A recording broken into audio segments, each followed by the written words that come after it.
All right, I'm on the road again. Oh yeah, I just can't wait to be on the road again. As we're flying around, trying to teach a little bit of history here. Here we are, part 2. Learning a little bit about how Islam started, or the rise of Islam. Yes, the rise of Islam. So, let's kind of cover back over what we saw already. We saw Muhammad goes out in the desert. Angel Gabriel smacks him in the face and says, go and say to everybody there is only one religion, Islam, or one God, Islam. And his name is Allah. You are his last prophet. People convert. He leaves Mecca. He goes to Medina, first called Yathrib. Let's go straight here. Elk Estates. I like that. Maybe there's some elk down here. Ooh, look at that pretty road. Well, anyways, all right, he's in Medina, and all of a sudden he gathers an army of 10,000. He starts basically forcing everybody around him to convert to Islam or die, or you pay, or you can pay. All right, I haven't told you about that yet, but I'll tell you about it on this period right here. So here we go, Rise of Islam, part 2. So let's start right here. So Muhammad, what he's going to do is, while he's in Medina, and he's becoming this military/political leader, everybody's like really respecting the guy. He's liking the guy. It's like, oh, Muhammad, you got it all figured out. We like this whole idea of monotheism. Now remember, there's 2 other religions that were monotheistic. This is the last of them, and they're still around today. The 3 major monotheistic religions. Can you remember them? First one starts with J. Judaism.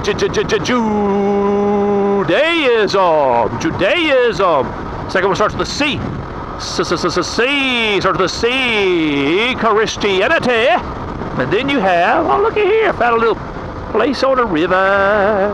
Little place on the river. Look at that fish on top. Whoever thought they put a fish as a mailbox? Pretty cool idea. I wish I thought of it. I'm gonna slow down. I'm in somebody's town right here. Anyways, and now we're talking about the last of the major monotheistic religions, Islam. And when it basically takes off in Medina after Muhammad took that trip, the Hijrah up to Medina, and now he's headed back to Mecca. All right, he heads back to Mecca, where he's from, and this will be called the Hajj. It's not the first time it's called the Hajj, the H-A-J-J. Well, there's a lot of people living down here. That's for sale. Give me a house on the river. Get me a house on the river. On the river. I don't know. Anyway, so, well, all right, I'm going to back up. Now, you remember the Bedouin? Now, what the Bedouin did is that they would travel on a Hajj, H-A-J-J, before there was Islam, before there was Muhammad, and they'd all go to Mecca, and they'd visit the Kaaba. Now, I mentioned this last time, but I'm going to mention it again because it's real important. The K-A-B-A-A, the Kaaba, it's got a whole bunch of idols or statues inside of it. Supposedly 360-something, 370-something. But anyways, it's over 300 different idols. And you can just basically pick out the one that you want to worship, and you worship it. You worship 2 of them if you want. Look at this. Let's look at this road. Ooh, it's steep. Let's go down nice and easy. Nice and easy. Nice and easy. I don't want to slip over and fall.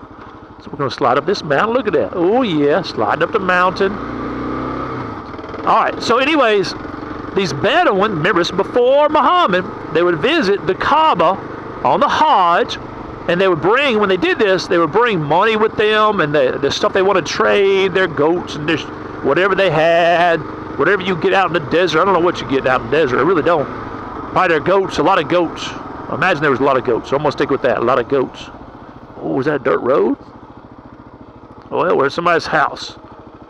It's kind of a dirt road, but I don't want to go down on a muddy day. We're going to flip it around on the flip side, just like Muhammad did. He went up to the Hijrah. We'll think of this as Medina, and now we're going back. All right, like he did on going to Mecca. Anyway, so now, where was I? Okay, yeah, we backed up. The Bedouin, they would come to Mecca because they thought they were supposed to, and they would bring with them, lots of money and all this stuff, or they would come and trade, and this would really enrich the people of Mecca. This is a pretty little road right here. This is pretty. I remember this place. And anyways, this was the #1 reason why the people of Mecca did not like this monotheistic religion, because they thought it was going to cut into their profits, cut into the wealth coming into Mecca. And they didn't realize that Muhammad, he was actually going to cause more people. And let's go up without slipping and falling. Please don't fall. I don't want to fall today. I really don't want to fall. All right. So, anyways, they would the people these that came to see the Kaaba, they would bring and they'd worship. They had all this stuff they did. They really thought, actually, there was one of them piece in there that was like from heaven. It's a meteorite, this black meteorite. It's at the Kaaba. It's a big old square box, the Kaaba is. And all right, so Muhammad comes back, and what he does when he comes into Mecca, all right, on the Hajj, he's on a Hajj coming back into Mecca, and he takes over, and the people are like, okay, Muhammad, come on in. We're scared of you because you have a big bad army of 10,000 folks. He goes to the Kaaba, and he knocks it. Ooh, look at that over there. He basically just starts knocking over all the statues, getting rid of them, destroying them, and he gets rid of all of them except for the meteorite. It's still there today. And the Kaaba is still a part of the religion of Islam today. Yes, it is. And what has happened is the people of Islam, one of the pillars, remember we talked about the pillars. If you haven't looked at that, go look back at one of my previous videos. One of the pillars of being a Muslim, one of the things you have to do, there's 5 things you have to do. You have to do what Muhammad did and go on a Hajj to Mecca, where the Kaaba is, and you do this traditional thing. I think you walk around the Kaaba like 7 times, you just pray, you say all these things.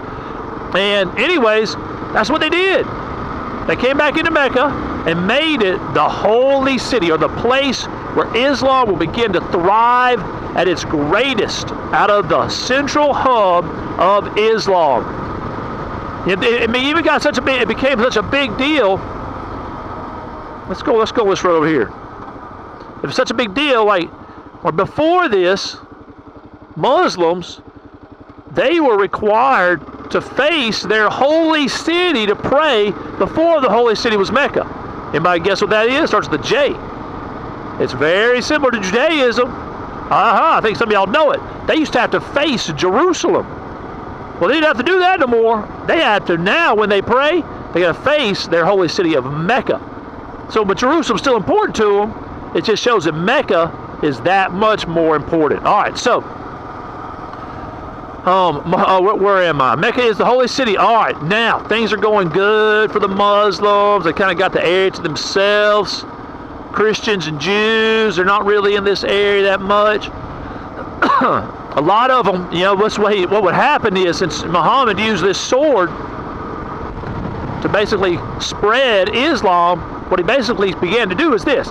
He told the people in the area, look, I don't have a problem with you. All I want you to do is either convert to Islam, pay a tax to remain a Christian or a Jew or whatever you are, or you're just going to have to die. So convert, pay, or die. That's basically what he said before he got to Mecca and after he got to Mecca. But here's the craziest thing. All of a sudden, bam! Bam! Now let me back up before the bam. Muhammad was visited many, many times by the angel Gabriel. It wasn't just one time. Many times. Suppose there's this one time, like this so like a winged horse, I think of like a Pegasus, like from the Greeks, came down and picked up Muhammad, and he took off like all up in space. He's flying around, and he's taking off up in space, passing up the moon, passing up the sun, passing up Jupiter, Mercury and Venus and Earth and Mars and Jupiter, Saturn, Uranus, Neptune, Pluto. Oh my gosh! Just like I went up that hill. Whoa! He's passing up all these different things, and let's check out this little place over here. For sale. We can come down in here and check it out, can't we? I hope they don't mind people checking it out. It's a part of it.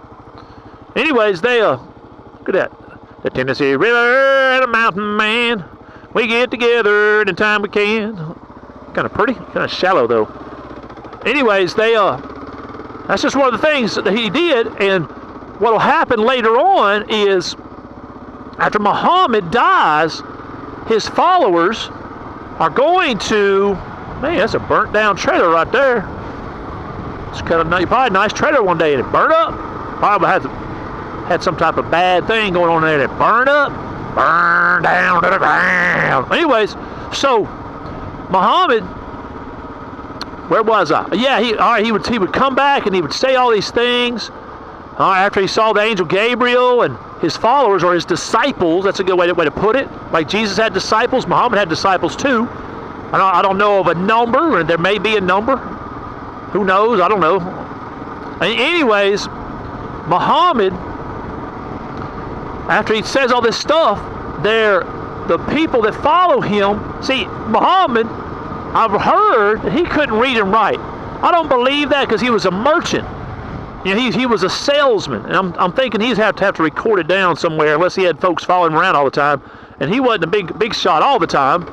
He was a big shot later on, after Angel Gabriel smacked him in the face. But anyways, he couldn't read and write, from what I've read. And anyways, all his followers would write down what he said, and they would write down what he did.